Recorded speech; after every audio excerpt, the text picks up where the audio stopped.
Today, for the first time since Hitler invaded Russia, Soviet soldiers are fighting in countries other than their own. Poland, Romania, and Czechoslovakia have been entered. The images you have seen show the impressive advance of Soviet troops through Eastern Europe. Their mission is to liberate countries that have been occupied by the Nazis. However, things are not as they seem, and these soldiers will be responsible for abominable crimes. Some of the most horrific occurred in November 1944, when a wave of rapes devastated the female population of Belgrade, Yugoslavia's largest city. The nation had spent the last 3 years controlled by a Nazi occupation government, but, paradoxically, it was not its conquerors who began the campaign of abuse. On the contrary, those responsible were those who, supposedly, came to free them, the soldiers of the Red Army, the armed wing of the Soviet Union, and which was at the service of Comrade Joseph Stalin.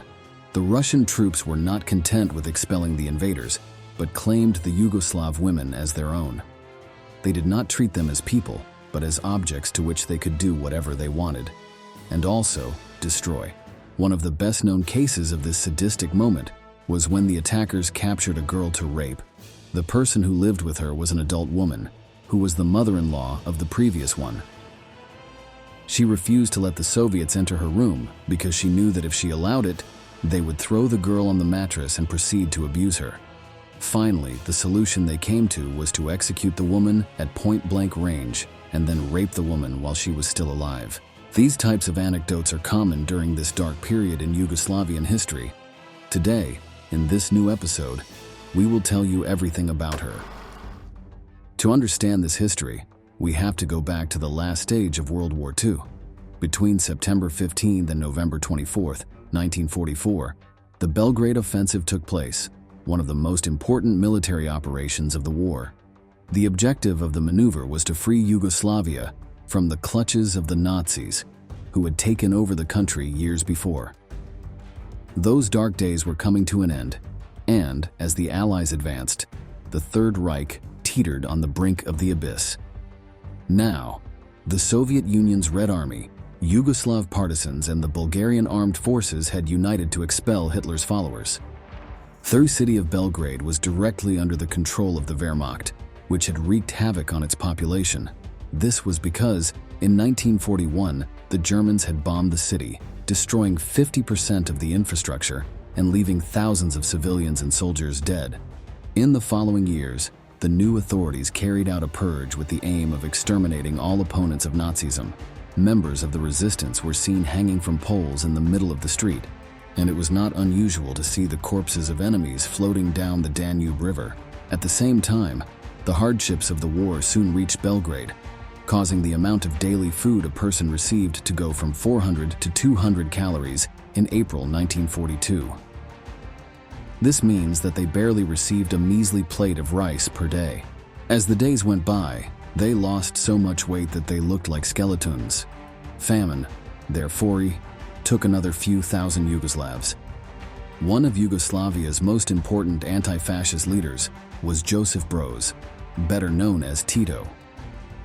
He commanded a huge movement of communist guerrillas, the partisans, who dedicated themselves to fighting the Nazis for the freedom of their country. After the war, he would become a legend as well as the undisputed leader of the nation. This is what the following fragment of a British news program recorded in 1952 shows. Ever since the war, the state has been guided by Marshal Tito, that legendary hero of partisan activities which won the country its freedom.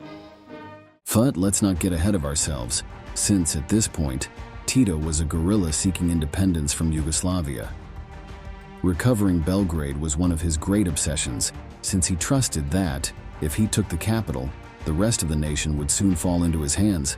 In this way, the Communist Party would become the new Yugoslav authority and could redesign society to its liking, away from the Western capitalism that it so detested. However, Belgrade was well protected by the Nazis and their collaborators, so he had to wait for the right moment to try.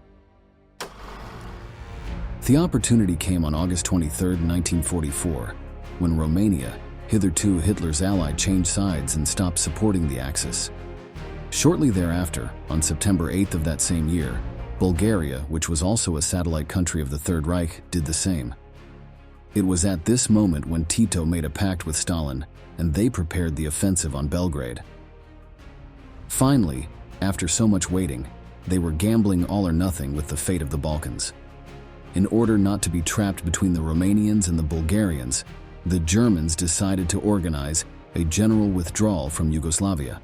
Meanwhile, Tito's partisans, Bulgarian troops, and the Red Army advanced towards the capital city. The force, which was led by Russian generals, consisted of 580,000 men, 3,600 artillery pieces, 520 tanks, 1,400 aircraft, and 80 ships. On the other side, the Germans had 150,000 soldiers, 2,100 artillery pieces, 125 tanks, 350 airplanes, and 70 ships. Among the anti-Nazi fighters, there were a large number of Yugoslav volunteers. Most of them had joined the fight after the former king of Yugoslavia, who had been deposed by the Third Reich, declared himself in favor of Tito and encouraged the population to join his ranks. Here you can see some curious images that show them in the middle of a typical Yugoslavian dance.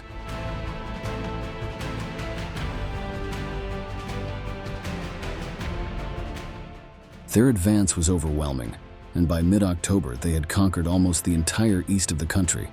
The Battle of Belgrade, in which control of the capital was disputed, began on October 12th of that same year. The fight consisted of heavy artillery fire as cover for the troops and a prolonged combat that was fought in the streets.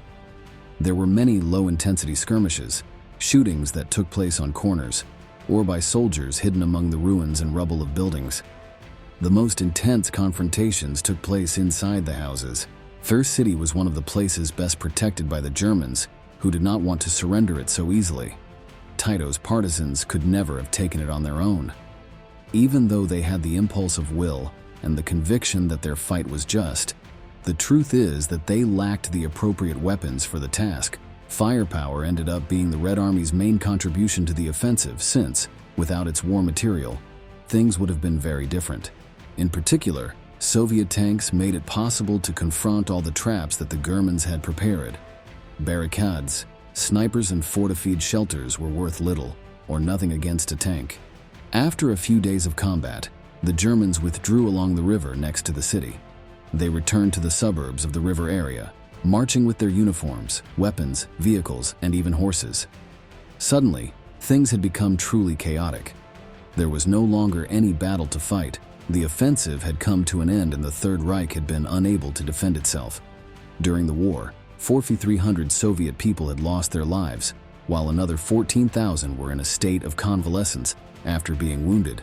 There were another 6,000 dead who had fought among Tito's partisans and with the Bulgarians, that is, with Stalin's allies. Although it had not been a disaster, it can be assumed that the intensity of the battle and the death of his comrades was one of the drivers of the mass rapes.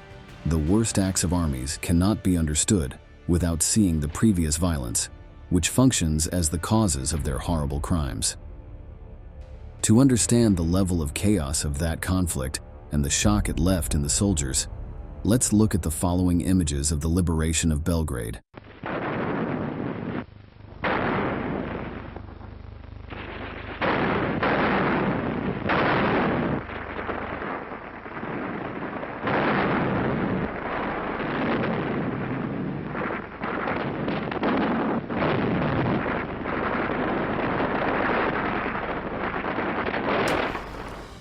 When the Germans already glimpsed defeat, they abandoned Belgrade completely. The city plunged into a kind of anarchy where Soviet soldiers roamed freely, blinded by bloodlust. The atmosphere of battle, blood, and death still permeated the air, and civilians were seen as possible threats or worse, as insects to be squashed. It was then that, seeing that they were the victors and that they could do what they wanted, the Red Army troops gave free rein to their worst instincts and began a campaign of mass rape. They marched street by street, entering houses and apartments in search of defenseless women. The Russians didn't care if they were old women, adults, teenagers, or girls. All they wanted was to vent their fury and satisfy their desires. The female population tried to hide in sewers, holes in the ground, sheds, basements, and attics. But all of this was useless. Sooner or later, while they were hidden in the shadows, trying not to make noise so that those passing by would not hear them, someone would discover them. And then, when the predators pounced on them, the torture session began. Sometimes the Soviets would capture them and then debate for endless minutes how they would take turns raping them. When a mother and her daughter were caught, heated arguments ensued about who would assault which woman. Meanwhile, they had to listen through tears as their fate was decided by these heartless beasts. The same situation was reproduced in the rest of the country. Throughout Yugoslavia, women were being violated by those who were supposedly coming to free them. They were no longer subject to the Nazis, but had now fallen under the clutches of the Red Army. The outlook was so gloomy that Marshal Tito himself requested an audience with Stalin, with the aim of asking him to restrain his men. The Soviet leader's response fell like a bucket of cold water. The boys are like that. They have seen a lot of things on the battlefield and they need to take a little break. The leader of the Communist Party simply did not care about the collateral damage that the operation could cause. The only thing he was interested in was seeing the Nazis defeated and humiliated. If the cost to pay was for the women to suffer an ordeal, then so be it. Seeing that Stalin would do nothing, Tito took his complaint to Nikolai Korneyev, the general in charge of the Belgrade Offensive. Again, he asked that the harassment cease and that the Red Army end its looting and robbery of Yugoslav civilians.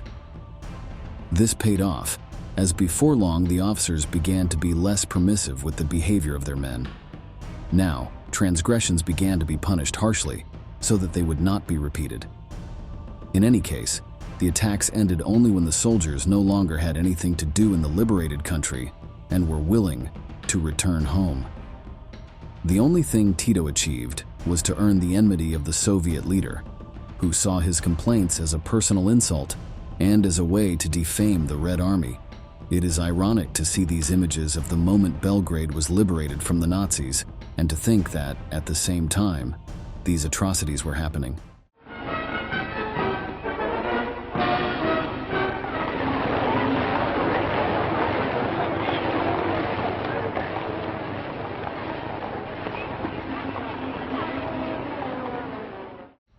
It is difficult to estimate the exact number of attacks, but it is known that they were concentrated in the northeastern region of present-day Serbia. By the end of 1944, more than 2,200 rapes had been recorded, just over 600 unsuccessful attempted sexual assaults, and 111 murdered women. Based on the testimonies, it is believed that the real number of abuses is around 5,000 cases. Although since there was no systematic task to record the cases, it is impossible to know the extent of the violence. It should be remembered that the behavior of the Red Army during the Belgrade Offensive was not strange at all. The same actions of looting, robbery, rape, and execution of civilians were reproduced in other territories through which he passed. Therefore, similar situations arose in Greece, Lithuania, Poland, Estonia, and Latvia. In total, specialists estimate that some 2 million European women were abused by communist troops, taking into account that up to 500,000 rapes occurred in countries like Hungary. There are those who say that the events in Yugoslavia were minor. This is an extremely controversial statement, and as you can imagine, not all historians agree with it. At the end of the offensive, the battle was almost immediately remembered. On June 19, 1945, the highest authorities of the Soviet Union established a military award for those who participated in this operation, the so-called Medal for the Liberation of Belgrade. For its part, the communist government inaugurated by Tito was responsible for celebrating the annual anniversary of the victory over the Nazis. This is a tradition that continues to this day, but the victims of the Red Army still do not have a significant place in remembrance. We reach the end of the video and we want to ask you, what do you think Stalin should have done with the Red Army rapists? Leave us your answer in the comments box below, and don't forget to subscribe to our channel to learn about many more military events that left their mark on history.